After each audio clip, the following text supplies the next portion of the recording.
दादा आपण खेळत होते ते पैसे घेतले. तुला कुणी सांगितलं बाळा की मोबाईल मध्ये पैसे असतात म्हणून गेम मध्ये? मला माहित नाही पण काय खेळलं तर होते ते गेम. ते खोटे पैसे असतात. छोटेवाले पैसे. हा, ते पॉइंट्स असतात, त्याला पैसे नाही म्हणत. पप्पा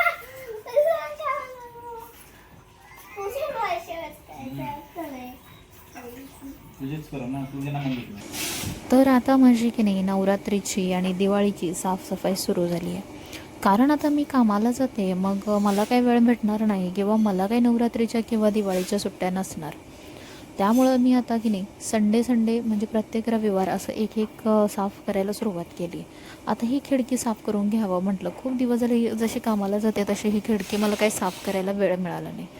मग आज सुरुवात केली खिडकी साफ करायला. सगळं किचन धुवून काढलं, किचन ओटा धुवून काढलं आणि नंतर मग सगळे म्हणायला लागले की बिर्याणी खायची आहे. आणि मला आमचा एक डब्यावाला दादा आहे, तोही म्हणाला की बिर्याणी खायची आहे. मग माझ्या पद्धतीने मी बिर्याणी बनवायला सुरुवात केली. सगळ्यात आधी ते चिकन मॅरिनेट करून घेतलं. त्यामध्ये कांदा तळलेला, त्यानंतर तिखट, खडे मसाले वगैरे घातले आणि इकडं तांदूळ भिजत ठेवले आणि इकडं तांदूळ उकडून घेण्यासाठी पाणी गरम करायला ठेवले.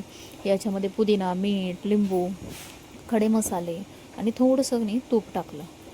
त्यानंतर हे जे पाणी उकळायला ठेवलं आहे ना मातीच्या भांड्यामध्ये, हे तेच बिर्याणीचं जे तांदूळ उकडायला पाहिजे होतं पाणी, तेच उकडायला ठेवलं होतं. इकडं पातेल्यात कांदा भाजायला ठेवला. त्यानंतर त्याच्यात टोमॅटो टाकलं आणि हे तांदूळ जे आहेत ना हे धुवून घेतलेत, आता भिजवून घेतलेत आणि आता ह्या कुकरमध्ये उकळवून घेणार, शिजवून घेणार.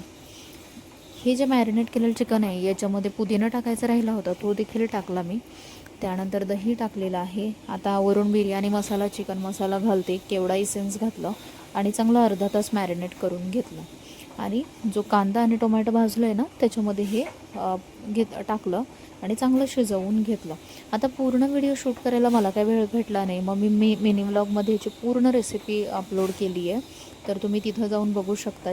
व्हिडिओ आवडत असतील तर प्लीज चॅनलला सबस्क्राईब करा, कमेंट करायला विसरू नका, कारण तुमच्या मौल्यवान कमेंटची खरंच खूप गरज आहे. तर हे चिकन चांगलं पातेल्यात मी शिजवून घेतलं, पाणी न घालता आमच्या पाण्यामध्ये चांगलं शिजवून घेतलं. माझ्या डब्यावाल्या दादांना बिर्याणी खूपच आवडली आणि ही दम बिर्याणी बनवली होती मी. तुम्हाला पण आवडली असेल तर मला नक्की कमेंट करा आणि